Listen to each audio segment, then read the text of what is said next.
Welcome to Jawing About the Gmen. I am Joe Aguirre. He is Sean Scanlon. And look, as expected, the New York Giants, things did not go well. Let's put it to you like that against the San Francisco 49ers. The Giants were pretty much dominated in that game. And yet, Sean, somehow they hung in the game. The score was 18-12. And, if the Giants could have gotten anything together, they could have crawled back into this game. That despite the fact Danny Dimes, 22 out of 32, just 132 yards through an interception, no touchdowns again. Here's the problem, Sean, and I'm sure you'll agree. Jones was pressured on 15 of 34 dropbacks. It makes things extremely difficult for, let's be honest, he's not the best quarterback in football.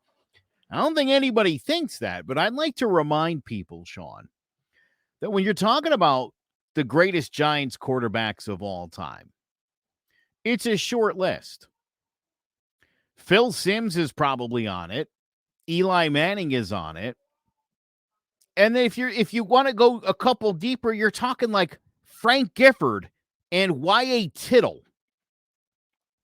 The Giants are not known for having great quarterbacks. This isn't Bart Starr, Brett Favre, and Aaron Rodgers. You sprinkle in a Don Majkowski, and that's your quarterbacks for the last 45 years. The Giants don't have that. Daniel Jones, and we've talked about this, Sean, is right for this team, for this offense. But when he's pressured on half of his dropbacks, when the offensive line is as porous as it's been, this is what you're going to get. I mean, the Giants clearly can't compete with the upper echelon of the NFL, at least as of right now, yeah? Absolutely. We're just not at that level where we're contending for championships right now. We saw it in week one, and we saw it last Thursday that these defensive lines and defensive fronts that we're facing, we're just not built to, compete against them. Our offensive line is just in disarray right now, especially with having Andrew Thomas out, another starter, and Ben Bredesen doesn't make it any better. So we're just not built to protect those elite fronts that, truly are top 3, top 5 fronts in the league. And we've seen that so far first couple of weeks. So obviously it's easy to, look at it and, kind of overreact because we're not going to be seeing these fronts all season. We'll play some good defenses, no doubt. But these are really elite type level fronts that are going to get after the quarterback. And that's why Daniel Jones has struggled so far, except for, that second half against Arizona pretty much. So if we can't get this protection together, it will probably be a long season. But we also aren't going to be facing this sort of competition. So I do have some high hopes that, Evan Neal will start to get it together. Hopefully that interior O-line will gel a little bit. We'll be getting Andrew Thomas back at some point. So it's definitely tough to watch right now. And if they do continue to play like this, then definitely not a lot of high hopes. But I do have some hopes that they can get some continuity, start to gel together. And then hopefully from there, after this rough stretch through the first 6 weeks, we can start to get it together and hopefully, win some ball games and try and compete for a wild card. I had suggested last week when we did the preview for this game that the Giants should load up on Darren Waller. I said maybe 10, 12 targets. He got 7, made 3 catches for just 20 yards because the 49ers were thinking what I was thinking. With no Saquon, they weren't going to let Darren Waller beat them. And as you look at the Giants' numbers, Paris Campbell had 6 catches for 24 yards.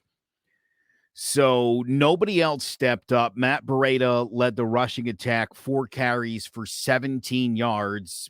The Giants as a team ran 11 times for 29 yards, 2.6 a carry. That's terrible. And for the Giants, you need to be able to establish some sort of run, and they haven't been able to do that. Again, as you mentioned, look, the Cowboys and the 49ers are the class of the NFC, and probably more so the 49ers. Obviously, the Cowboys had their issues last week with a very tough Arizona team, an Arizona team that beat up on the Giants in the first half of their game. Now, the Giants, of course, got it together in the second half, and it's funny in that game. That game was so interesting, Sean, in that in the second half, when Daniel Jones had time and he was being protected, and the Cardinals were in a zone, picked them apart, and obviously led that team back to win a football game. So again, we know this guy's got the skill set when he's not running for his life, not having Saquon and obviously Thomas are huge. I mean, those are probably the two best offensive players on the New York Giants. And so two best players overall, probably. Listen, here's the thing, right? I've been laughing because I've been watching a lot this week with Justin Wilson and with Justin Fields.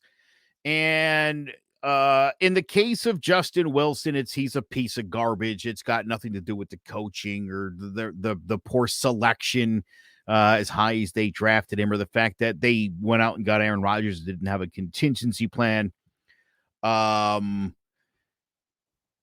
You look at I think this Giants team is what it is. I think until they can, I don't even know, Sean. I guess getting Saquon back is going to be huge here. I mean, he really is. He's a difference maker, and when he's not there, it's problematic. And they had high hopes. They're going to rush him back, but he's a fast healer. It looks like he's going to miss this game here coming up with the Seattle Seahawks as well. Thomas still in doubt. He did practice today. Saquon practiced, but it doesn't look like either one of them is going to get into the game. So that's concerning. But I think if the Giants could straighten out this offensive line, and I think they could do it against. Look, I think the other thing, Sean, is you could figure out how good the other team's defenses are when they're playing the Giants. If you want to know how good your defense is, you should be able to gauge it in a game against the New York Giants. Yeah, it's definitely a good litmus test going against this line because if you have a good day or if you have a good defense, then most likely you're going to have success and get after the quarterback. But the Seahawks haven't been great, especially against the pass, so that gives me some signs of hope. And on the touching on Saquon, I wouldn't want to rush him back if he's not ready yet for Monday, because we've seen him have these high ankle injuries before in the past. In 2019 and in 2021, he missed 3 games and 4 games. So when he came back, though, it was kind of a slow start to get him back to that form that he's at. So if he's not ready, I don't think there's any reason why we should rush him back 15 days after the injury that happened, because he's such a huge part of this offense. Obviously, it would be nice to have him out there, but if he's not ready to contribute to this offense, I don't see a reason why, especially against the Seahawks defense, like I said, that isn't, elite. Still have a bunch of good playmakers and, Hodgins, Slayton, Waller. We just have to, have protection up front, give them time to get them the ball. We can have some running plays with Daniel Jones as well. That works. So I don't see why we should rush Saquon back. I would kind of, be more hesitant to rush him back because I just don't think it's worth taking that risk, especially going, later down the season. Say he gets re-injured again, that kind of just breaks up, your whole hopes for, postseason play. So I'd like to play that safe and hopefully just go out and have a good passing performance against the Seahawks, because I think that will be huge if we want to go win that game Monday night. And it's a must win at this point because, you start off 1-2, offense hasn't looked great. Defense hasn't looked good really at all either.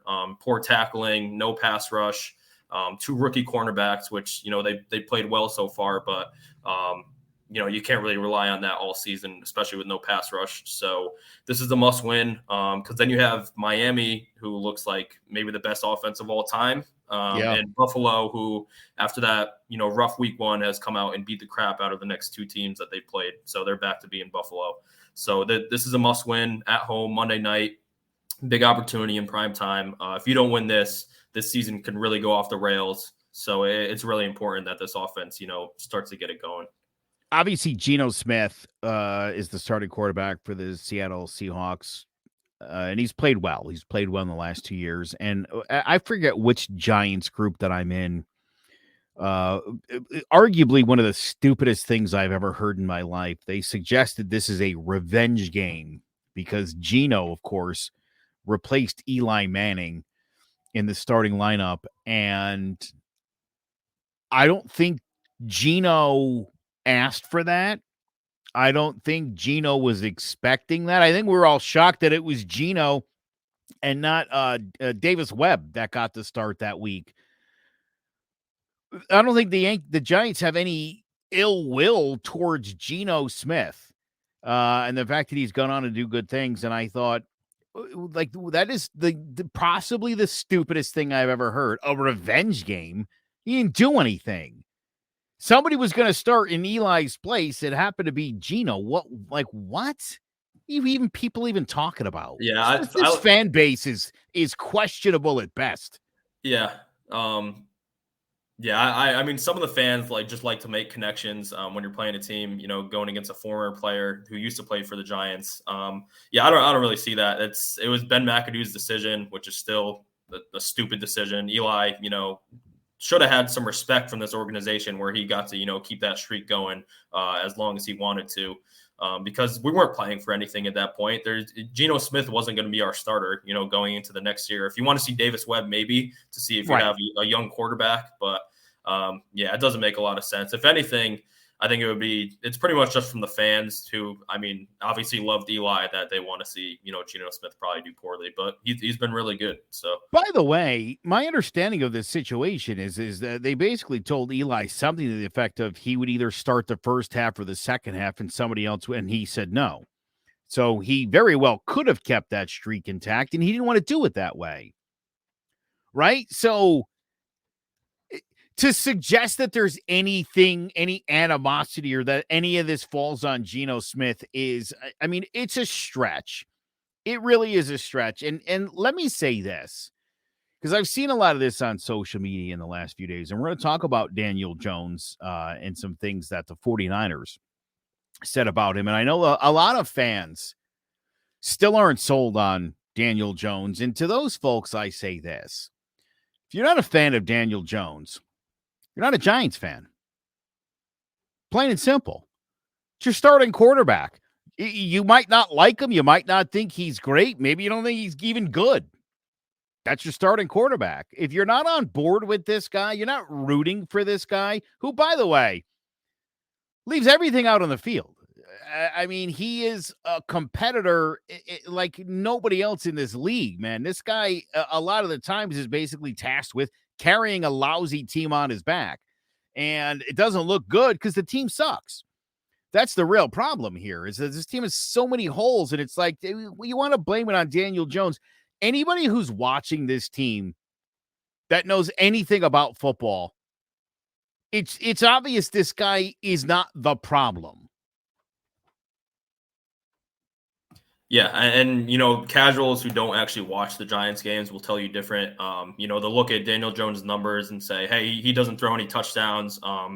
He throws for 150 yards a game." But if you actually watch this team, you understand that it's not just this year. I mean, Daniel Jones has been dealing with this his whole career with the Giants, and he's never had a legit number one receiver to throw to. He's always had a poor O-line, and he's been put in bad situations. Had some, terrible play callers, under the Judge era when Pat Shurmur was still here too. So it's never been an ideal situation around for Daniel Jones. And we saw last year when you put some structure around him, an O-line that wasn't great last year, but held up better than they have this year. Daniel Jones can go out and win you ball games. And that's what he did last year. Finished a bunch of games in the fourth quarter, leading them to comeback wins.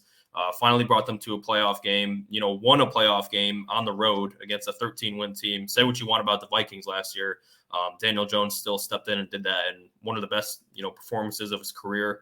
So, yeah, if you're a Giants fan that hates on Daniel Jones, I mean, just you have to understand that he hasn't been put in the best situations, and that's why I root for Daniel Jones, because you said it, he's a competitor. That Giants-Cowboys game week 1, A lot of people were asking and probably wondering why he wasn't coming out. I think it's because Daniel Jones, wanted to at least get some production on the board. And he just has so much pride in his game and pride in being the New York Giants starting quarterback, especially after getting that big payday in the offseason. He wants to go out and, show some production for these fans. So he's a fighter. He's a competitor. He's not going to give up.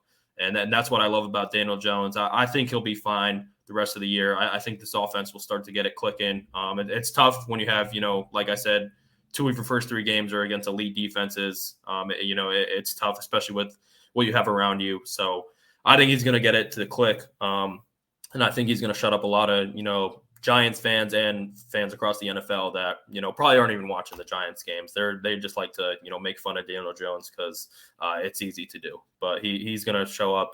And I think that he'll give us a chance to compete for a wild card spot eventually down the line this season. So the San Francisco 49ers, who I think have their own issues. Again, barely kept the Giants in the game into the fourth quarter. Struggled the week before with the Rams. I don't know that they're really in a place that they should be talking, but they had some things to say. And Daniel Jones addressed that earlier today. Did you see the things that the 49ers said after the game the other day? Basically, the question of which money you made. Yeah, I saw it. I mean, I think I'm focused on what we're doing here with these guys, and trying to get back on track. I mean, you're a guy who never would ever say anything, I don't think, negative about an opponent. Does it bother you that it comes from the other side? You didn't do anything provoking, is what I'm saying. No, I mean, that's they won. They got good players on defense, and they won. So, we're focused on us, focused on what we're doing here. How much do you view that? That's the first time another player has done that. You don't see that necessarily. It was Baker Mayfield way back when. Why do you think that has been the case with you? I don't know. You'd have to ask them. How much do you think that's something that just, when you sign a big contract that sort of comes with it, that people are always looking at, the contract and the money you make? Yeah, I guess some people are like that, where they feel the need to do that. That's fine. That's part of it. That's it. Thanks. Again, look, this guy's getting paid $40 million because that's what goddamn starting quarterbacks get in the NFL. You pointed this out a couple of weeks ago, Sean. I mean, by the time everyone gets their money, Herbert and Burrow and everybody else that's going to get paid, he's going to end up being in the middle of the pack, which is where most people put him, and that's where his salary will be. Yeah, it's a lot of money, but that's what starting quarterbacks get in the NFL. Yeah, he's already close to the middle of the pack, which is honestly, if you assess him, even for Giants fans or NFL fans, I think that most people would put him in the middle of the pack. He's not an elite quarterback, but by no means is he a bad quarterback in this league. So I think he's fairly paid. People like just to look at the number because, especially with the numbers jumping so high in the, past couple of years, they're not used to seeing a $40 million quarterback, who hasn't had a ton of success yet in the league. So, yeah, people like to just look at that and point it out. But and I saw ESPN had a bunch of segments after the game Thursday where, do the Giants regret, paying Daniel Jones $40 million? It's 3 games into the season. You have to give – and the life of the contract is 4 years.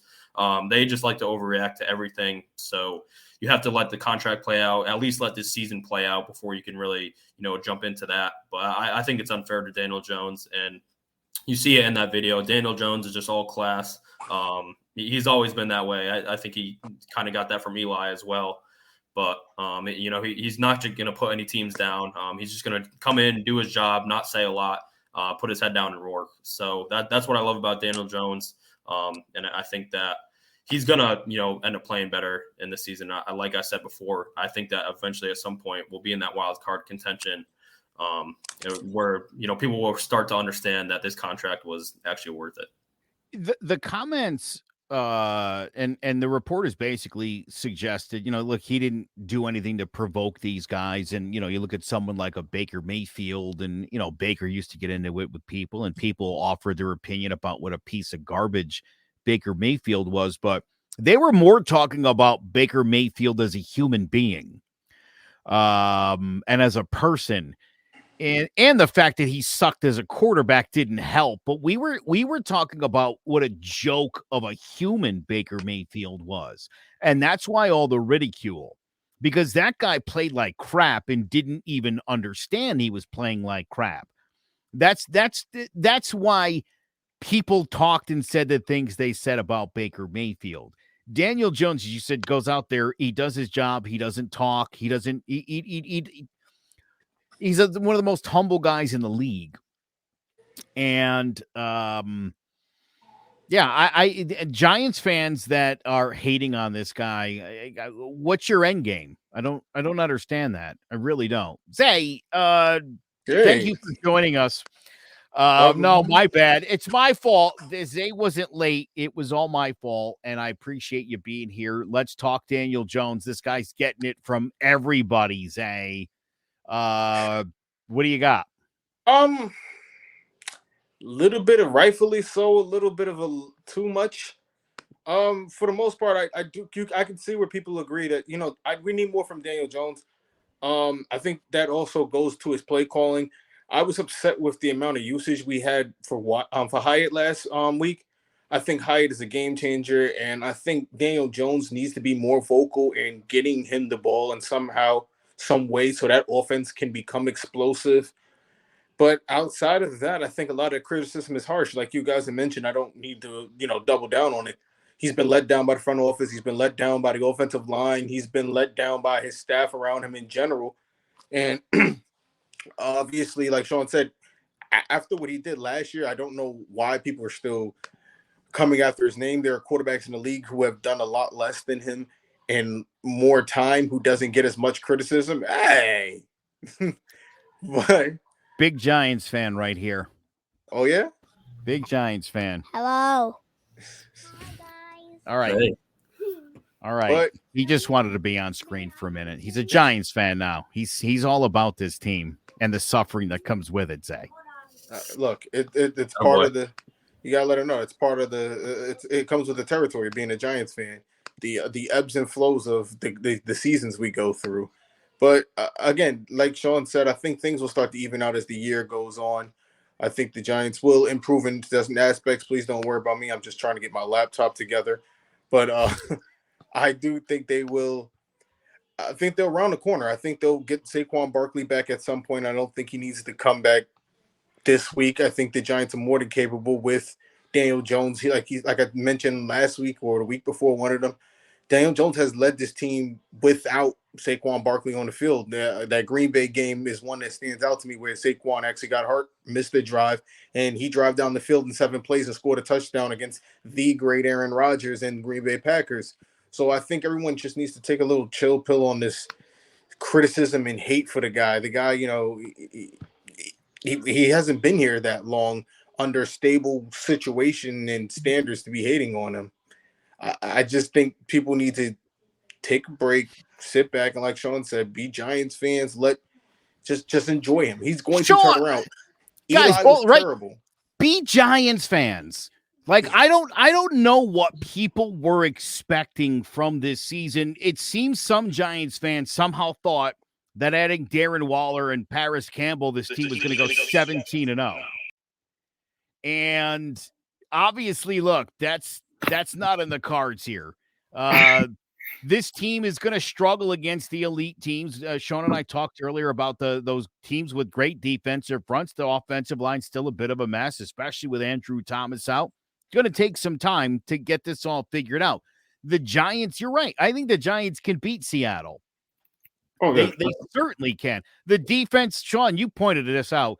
The defense, Zay, I think, has been very disappointing so far. These guys are very much capable, I think, of playing a lot better. Bobby Okereke has been useless. No I shot. thought this guy was going to show up and make 170 tackles, and really, the Giants need a guy like that. It's been too long. The defensive front, the front four has been pathetic. There's been no pass rush. The rookie corners, which you said, by the way, we could bank on, they've held their own despite the fact that there's no pass rush. So it's putting those guys in the tough spot. They've played well. The safeties have played well, but the front seven's been terrible. The tackling last week was atrocious. Xavier McKinney made me angry, and I love Xavier McKinney. He played like garbage last week. A lot of that is you got to look at the players. They got to point in this. They got to point the finger at themselves, look in the mirror. When they had the lockout, they went back and did the collective bargaining agreement. Two of the things they asked for was less tackling in practice and less practice overall. And as fans, we have seen, what that has become, the outcome of it. We've seen a lot of teams become very subpar over the years, where we've gotten to a point where it's really like 4 teams at the end of it. It comes down to, it seems like every year, it seems like the same 4 teams, whether it's the Chiefs, the Bills, the 49ers, or the Eagles right now. That's what it seems like. And the rest of these teams seem to be regressing. And I think that does go to the lack of practice time. You cut down on a preseason game. I tell people that you got to take a break. The Giants' first 3 weeks, to me, is like an extended preseason. They only had 1 drive throughout the preseason. I mentioned to you guys when they added the extra game, I said how teams handle the preseason from now on is going to be huge in how it affects the team, because without that extra game, the third game is normally the dress rehearsal. Starters are playing about 3 quarters, maybe even a little more, depending on how bad they look. Without that game, you've got a situation where the Giants played 1 series together. Hopefully that team that we've seen play that 1 series will be out there this Monday, because we should get most of the line back. So hopefully we should start to see glimmers of what that was and what it can be. But there's a lot of finger pointing that has to go to the players who ask for less practice time, and we see it. I wasn't happy with the safeties. Xavier McKinney missed how many balls in the air? How many balls were tipped up in the air that could have been caught for interceptions that we're just not playing? The techniques are terrible. I want to bash the front 7 bad, but if you look at the teams we have been playing, just look at the games. They have been releasing the ball super fast.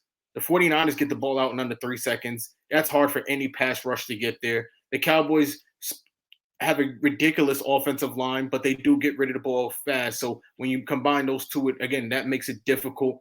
But we do need to see more pass rush. We saw it in the second half of that Cardinals game, and we know that because the Cardinals are a less superior team. They don't get the ball out fast. They don't have a better offensive line, and we started to see what our defense can be. But the Giants just need to get up to speed. The starters haven't played that much. Everything needs to come. Look at Kayvon Thibodeau, who's been a bust. I told you guys I was not big on getting him. I rather had gotten Sauce Gardner. You guys, we need a pass rush. We need a pass rush. Well, guess what? We still need a pass rush. And if I'm being real, Kayvon just hasn't looked like it. Azeez can't stay on the field. And what are we bringing Isaiah Simmons for? I honestly thought we were going to bring Isaiah Simmons in to be our own Micah Parsons. Go out there, chase the quarterback. You have a 4.3 speed. Do that. No, instead we have him playing a traditional linebacker position, which we've seen it doesn't work in Arizona. Get this guy in a position where he can get after the quarterback. His first play of the Giants, he gets after the quarterback, forces an error play from Aaron Rodgers where he throws the ball out of bounds after almost falling. That's the Isaiah Simmons we need to see week in and week out with this lack of pass rush, and then we'll see the interior line start to become who they are. But that has to happen. And the lack of practices and all that, I'm starting to put into it. That is what the cause of these slow starts for these teams. Lions 0-6 last year. Got hot, started going to the playoffs. Slow starts because of the preseason, because of the lack of practicing. But maybe I'm just rambling. I don't know. Interestingly enough, there are only 3 undefeated teams going into week 4 left in the NFL. Everyone else has at least an L on them. Dolphins, the Eagles, and the 49ers are the only undefeated teams. Here's another super interesting fact. The Miami Dolphins, and Sean, you said it earlier, this might be the greatest offense in NFL history. Scored 130 points already. They've got a point differential of plus 59. Yeah, the problem is they're a 2 away from a 2 hit from the end of the season. Yeah. Buffalo, though, is at a plus 56. Not a little shocking, you think, all the points, but Miami's defense, they got some work to do. So I think as you look at the NFL as a whole right now, outside of the Niners and the Eagles, nobody in the NFC is great. There's nobody in the NFC that scares me, and the AFC. Again, I got questions on everybody. I think Kansas City might still be the class of the AFC. I think the Dolphins are nipping at their toes. And as Sean said, the Bills are back. By the way, for every jackass in the last couple months who suggested that the Jets or the Patriots were going to be competitive in that division, come on. That's hilarious. Yeah? That's a low blow, Joe. That's a low blow. A low blow. Man. Listen, I got to be honest with you. I feel bad for the Jets right now. I don't. I do. No. I do. That was a team. Look, they're in a weird spot where when you trade for Aaron Rodgers, you got to trade Justin Wilson or Zach, whatever the hell his name. They should have sent that kid packing somewhere, anywhere. That's not a good backup quarterback. He makes too much money to be cut. And then you don't really have the fundage to go out there and get a Teddy Bridgewater type, a guy who you really want to be your number two. They're fine. That's the spot that they put themselves into. That, by the way, if you're a Jets fan and you watch that game, I watched the Jets game this week against the Patriots. I don't know why I tortured myself watching that. I love Mac Jones. He's awful too. Mac Jones, I'm baffled. This was two of the worst quarterbacks I've ever seen. In the last 2.5 minutes of that game, the Patriots punted to the Jets like 3 different times. It's like, you guys couldn't even run the clock down at all. They just kept punting the ball back to the Jets. And God damn it, if Wilson isn't the worst guy who's ever been a quarterback under center in the NFL, I'll take names because I don't know who's worse. Did you guys watch the game when he took the sack in the end zone, or the first sack where nobody was pressure? He just fell. No one beats Dan Orlovsky running out the back of the end zone for the Lions. No one will ever. Although Dan Orlovsky certainly, despite being one of the crappiest NFL quarterbacks ever to start in this league for any amount of time, it's made a good career out of it. Certainly does act like he knows what he's talking about and he knows what he's doing, and I think that's hilarious. Make it till you make it.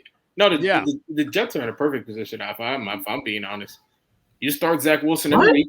You start Zach Wilson every week, and you lose every goddamn game. It don't look like you're taking because you're starting a kid who's supposed to be your future. You go out there and you get you a top pick where you're top 10. You're in the top 10 now because you basically tanked. You ain't gonna win no games with the kid. I don't care what you do. You ain't going to win no games with a maybe 5. They put you in the top 10. You could trade up, get you in the top, whatever, maybe top 2, top 5. You can get you a Shedeur Sanders. You can get you a Caleb Williams. Get you one of those guys. Let them sit behind Aaron Rodgers for a year. Come on, take off. Now you got a future. But no, stupid Jet fans, go ahead, waste money. Go get a Kirk Cousins. Go get somebody stupid and waste your – I kind of love Jet fans. Just stupid. You deserve to be miserable. You deserve it because you want to see your team go out and put a better quarterback and win games that you shouldn't be winning. I love you idiots. I do. I really do love Jet fans. You think about this. You could lose every game and set yourself up to have a future quarterback for the next 10 years. While you have a great quarterback that's going to teach him for at least a year, maybe 2 if Aaron Rodgers wants to give it an extra year because the first year went bad. But no. Bring in Kirk Cousins. I'm sure he'll love to be a backup next year for Aaron Rodgers. Well, not for nothing, right? Let's think about Kirk Cousins for a minute. Really good regular season quarterback. Probably could turn things around. Maybe could even get your Jets to the playoffs or close to it, only to lose in the playoffs, which gives you what, the 19th, 20th pick in the draft, right? It's like, dude, if you're exactly right. I mean, Wilson sets you up to go literally 1-16 here. Lock up Caleb Williams and move on, because you could have. I think Jets fans are so upset because this was finally the year that they have everything so good around them. They have good playmakers. They have a great defense, and Aaron Rodgers is coming in, and this is the year that the Jets are finally here. They're going to be a Super Bowl contender, and then 4 plays in, it all comes to a crashing halt. So I think that's why Jets fans just want something right now, because they had such high expectations for this year that they can't watch Zach Wilson go out there every week and literally embarrass himself to the point where every NFL fan is clowning on this dude. I mean, he is an absolute joke. Every Jets fan wants him out of there, wants him banished somewhere that's not New Jersey, across the country. So I think that's why I get what you're saying, but I think Jets fans are just so impatient because they want a quick fix right now, even though I don't think it's going to help anything. It's just a disaster for them. It's dumb. Take it from a Mets fan. Listen, the Jets will learn, like Steve Cohen, you cannot buy a championship in this day and age. It doesn't work like that. Build something. Take your time. Lose some games. You were in this position a couple years ago, and you won a meaningless game, and you lost out on Trevor Lawrence. You forgot about that? You're going to do this to yourself twice? You're going to do this to yourself twice? That would be very Jets of them to do that. So I think if I'm Rob Saleh, I'm sitting everybody in a meeting except for Zach, like, look, guys, we're starting him on purpose. You seen the Caleb Williams kid? Yeah, you want him throwing you balls? Okay, all right. Everybody just play along. We love the locker room. We love Zach, and we're just gonna run him out there every week. I would just fake it until the end of the year and then kick him on his ass at the end of the year. Because what are we doing here? What are we doing? What are the Jets doing? That's a long season for those Jets players to sit through, though. I think that's a hard sell to an NFL many team. losing seasons already. What's another one? For those Jets players that know that they can compete, if they just had a competent quarterback, I think it's tough for them to sit there and for them to do nothing except for sign Trevor Siemian off a practice squad and say, hey, here's Zach Wilson's competition. I think that's a tough sell to the locker room that they're just throwing in the towel for the year. It's the smart move. It's like I told you with the Mets. We didn't want to see selling. We didn't want to see selling at the trade deadline, but it was the smart move for the franchise going forward. And that's what Jet fans have to realize. There's a difference between watching and winning meaningless games and putting yourself for a better future. You could lose these games. Yeah, who cares? You lose games all the time. You're the Jets. We don't expect you to win a championship.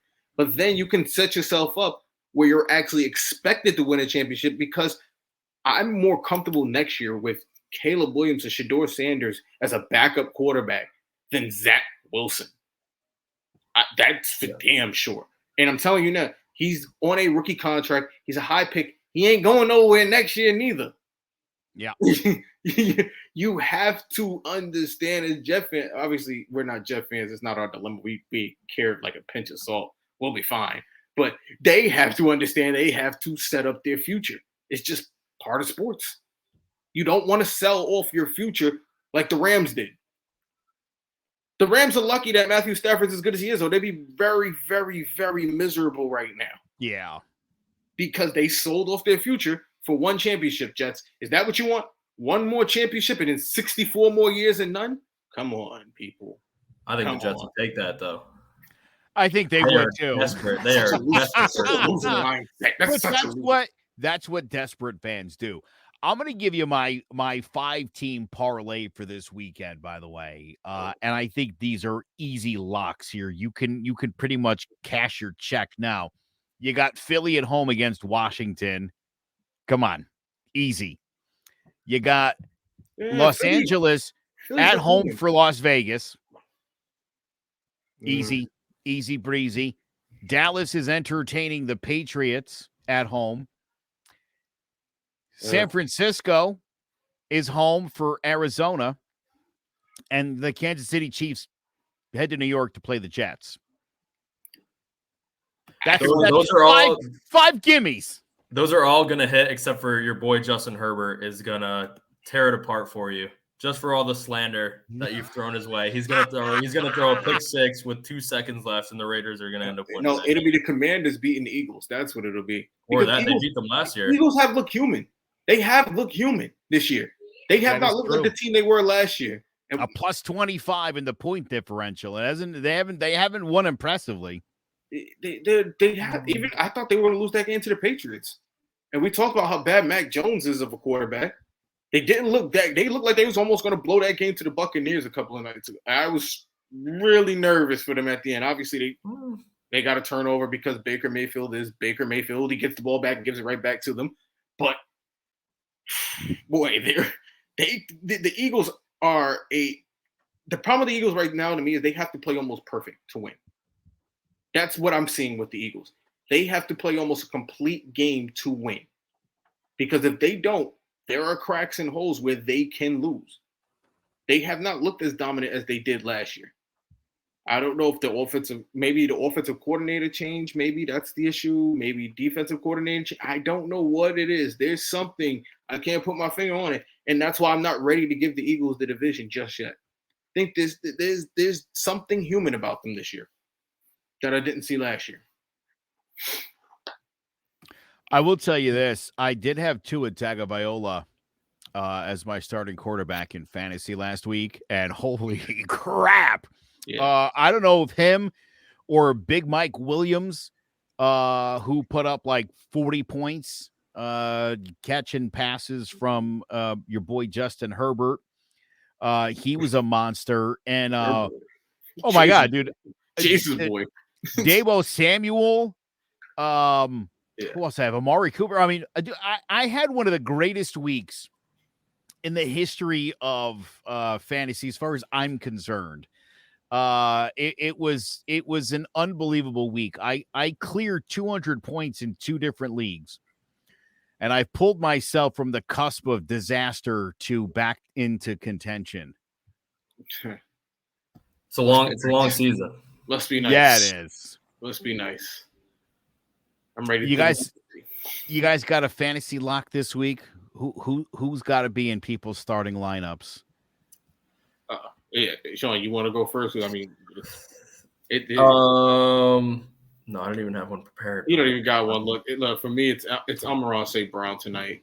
This guy's unstoppable. I honestly, he had an off week last week. He didn't have as good of a week he did, against the Chiefs. So I expect him to turn around tonight against the Green Bay Packers team that we know it's not what it used to be since Aaron Rodgers left. That's the reason why he's not there. That's not a knock on Jordan Love. He looks good for what you're asking him to do, replace an all-time legend. So they're going to have their hiccups, but I think they'll have too many hiccups and they'll give the Lions the ball way too many times, and Amon-Ra is going to have himself a night. Sean, no, I gave you enough time. Come on. Yeah, I'm going to go with something that I don't feel great about, but I'm going to do it. I'll go with Justin Fields against the Broncos. Their defense has been god-awful. He's been off to a rough start. Maybe the 2 worst teams in the NFL, but I think that he's definitely upset with the offense right now. I think he's going to put up some numbers against this Broncos defense, who's been awful. I don't feel great about it. But I see what he said. Zay, not for nothing. Not for nothing. Something's got to give in that game. Something's got to give. Maybe Russell Wilson becomes Russell Wilson again. I'll bet Russell Wilson becomes Russell Wilson again before Justin Fields has a good game. I would be willing to put that bet. Russell Wilson hasn't been good for a long time now. Justin Fields at least showed some signs of promise last year, and that's why he had 2 rough years on the Broncos. Relax, people. His last year with Seattle wasn't great either. Again, let's not forget this man is a pass away, which should have been a run play, from having 2 Super Bowl championships. No one has that in this era but Pat Mahomes. That's fine, but that was also a decade. That was also a decade ago. Yeah, you can call it what you want. You can say he's washed. That's what he is. You can say whatever you want. Wash whatever you want. Justin Fields is washed. I don't think Justin Fields is that great. I just think he has the ability with one run he can break a game open, and I think that he actually has somewhat of a weapon this year. I don't think Justin Fields is good. I really don't. I just think that the Broncos defense is god awful. Keep your phone on. I'll be texting you. Keep your phone on.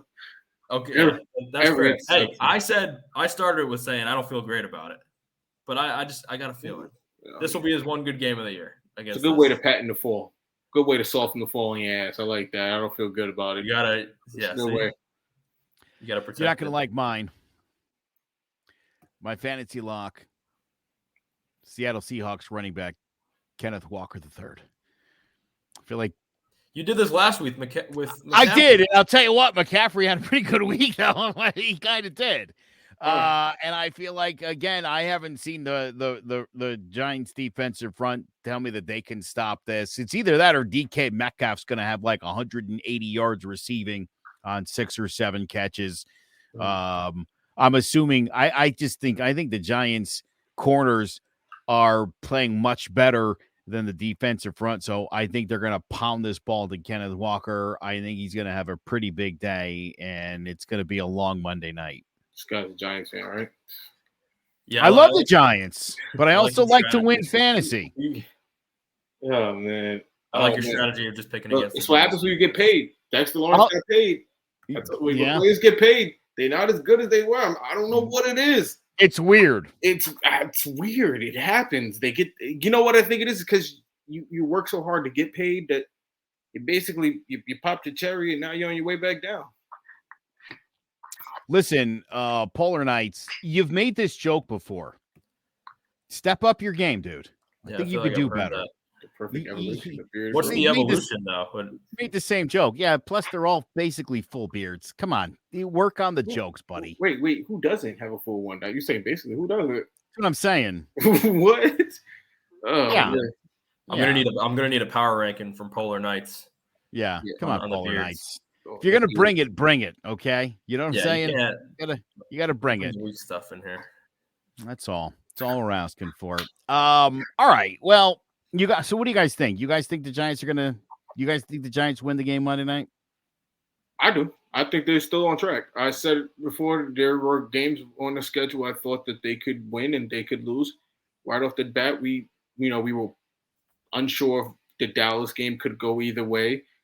We all basically put the 49ers game down as a loss, even though I think Brock Purdy is a front runner, and I will continue to run with that. He's a front runner. He's not that good. That's what happens when you are an average quarterback that gets drafted on a good team, unlike the good quarterbacks who get drafted on crappy teams because they get high picks. But that's just another topic for another day. But again, I thought they were going to beat Arizona. They beat Arizona, and I marked off Seattle as a win. I think it should be a win. Didn't we lose to Seattle last year, correct? So It should be another get-right game for the Giants, and I think we're still on schedule. I still think of the same record I had at the beginning. I don't. What was it? It was like 13. What was it? 13, 4, something like that. It's something crazy. Nothing. You still think that's a number they can get to? Maybe 11. I'm thinking maybe 11, 12 range. I still think that's possible. Sean, I don't think we've seen the Giants. I don't think we've seen the Giants. I think the Giants that we see in the second half of the Cardinals game and that one drive we see in preseason, I think that's the Giants, and they just got to put it together. I literally do. That's what you're basing it off of, one half in a preseason drive after we've seen games. Look, I'll take it. It's a lot more than we've seen in a lot of years. It's a lot more than we've seen, bro. And again, look at their first 3 games. We expected 2 out of at least 1 win, maybe 2, because of what we saw. So our eyes haven't lied to us yet. I agree with that, but the fashion in which we got beat in week 1 and week 3 hasn't been promising. Week 1, torrential downpour, everything that can go wrong. I mean, you can't put it all on that it was raining though. No, I'm not. I'm saying torrential downpour, everything that could go wrong that went wrong. Went wrong in the first half. It basically took the fight out of the team in the second half. There was no fight. I don't care. It was a disaster. It was a disaster right out of the gate, and they never got their footing. That will never happen again. All right, I'm gonna be rude. That won't happen the second time they play. Granted, because it'll be in the dome, but it will never happen that way again. It takes a lot of things for things to go wrong like that. Even when you saw it in the Cardinals game, it started off that way, and then they were like, hold on. Let's reel this back in. We're better than that. Because just as easy as the Cardinals beat the Cowboys last week, they could have handed the Giants in the second half of that game. They were up way more points on the Giants than they were in the Cowboys. Sure. I'm glad you brought that up because you and I certainly gave it to our buddy Sander, the Cowboys fan who was talking all that smack. And that was hilarious. I mean, look, Not for nothing. You could say what you want about the Cardinals are tanking and that's why the Giants came back in the second half. Well, then Dallas has a lot of explaining to do because you couldn't come back against a team that's tanking. I don't know. Giants have been outscored 63-6 in the first half, and we know since the Daboll era began, this team does not score in the first half. They do all their damage in the second half. That's something that's got to change, and it's got to change quick because this is not a good football team coming from behind. No, at least they haven't shown that yet, except for if they lost once. I can't say it's not that bad. You guys remember this dude? Yeah, the guy who left us. Well, anyway, we love you, Jace Garcia. We love you. This narrative about the Cardinals being a mediocre team, like, yeah, they play hard. They're 0-3, but they're 1-2, excuse me, but they can easily be 3-0 right now. Easily 3-0 with a quarterback who came in a couple of weeks before the season, first game, a couple of days before the first game, he's playing. He don't even have a jersey until last week in the market. He put that out there. So don't give me this half team. These are all NFL players. They're all still playing for their jobs. They all still playing because even if the team is tanking, the team is looking like who we're going to keep for next year and who we're not.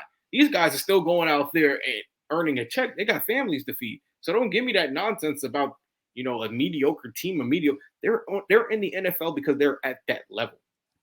They could have finished that game off. They didn't.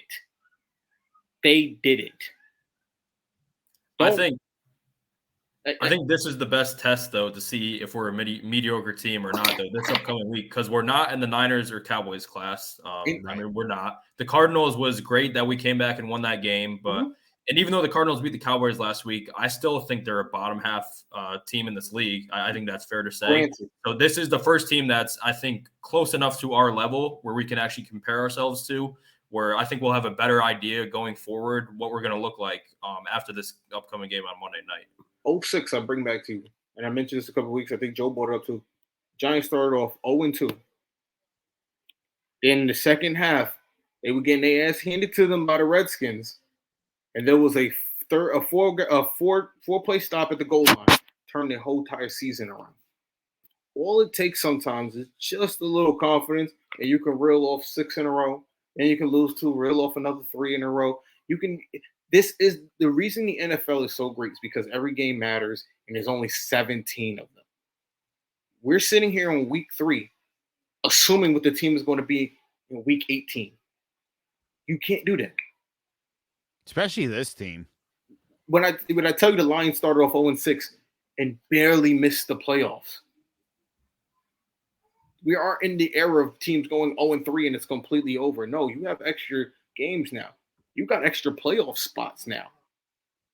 We can't sit here 3 weeks in and break apart the whole team, who to trade, who to keep. Let's start the offseason now. There's so much still to go. That's not what I'm saying, though.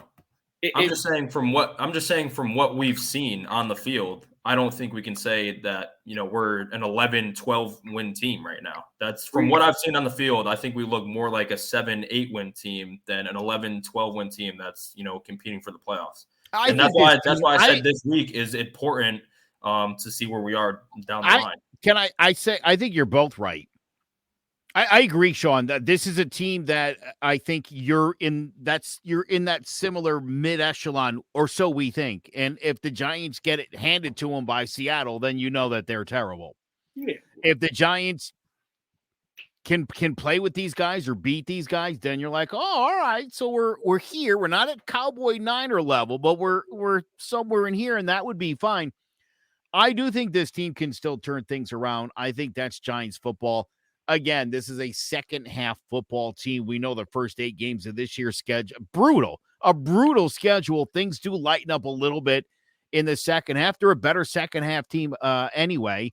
I mean, schedule wise, not necessarily the second half, which so far that's kind of how it's shaken out. Just still holds true. All right. Before we end the show, obviously we've got to address this.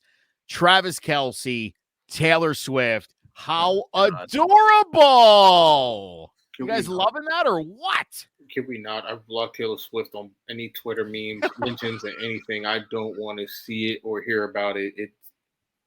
I think this is why Zay was excited to hop on today. Oh, yes. The highlight of my day is moment. about Travis Kelce and Taylor Swift will be together for maybe a month or two more. Over under a month and a half. They're both wishy-washy people. I don't. Did you see the numbers though? Young women watching that football game, it was like a 30% spike. Yeah, when she's doing halftime, when Taylor Swift is doing Super Bowl halftime shows, and we have to sit through that crap, it'll be because they saw the viewership of her just going to a game. Imagine if she's actually performing. Let me ask you this: let's say the Chiefs make it to the Super Bowl this year. No, Do you think they'll be long enough that she would still be with him and she'll be at the game even though she's not performing? You think they're done by January? She'll probably be at the game to. What's the standing sharp? Nope. Not a chance. Not a damn. I love this. Have you guys seen the videos though where the women say to their husbands are like, "Wow, this is great that Taylor Swift's helping to put this Travis Kelce guy on the map," and then the husbands melt down like, gentlemen, if that's you, people are laughing at you. You're showing an insecurity. And you don't have to. You don't need to defend Travis Kelce. He's fine. And sometimes women are more successful than men, and they might even date. And it's nothing for a grown man to be a pissy bitch about.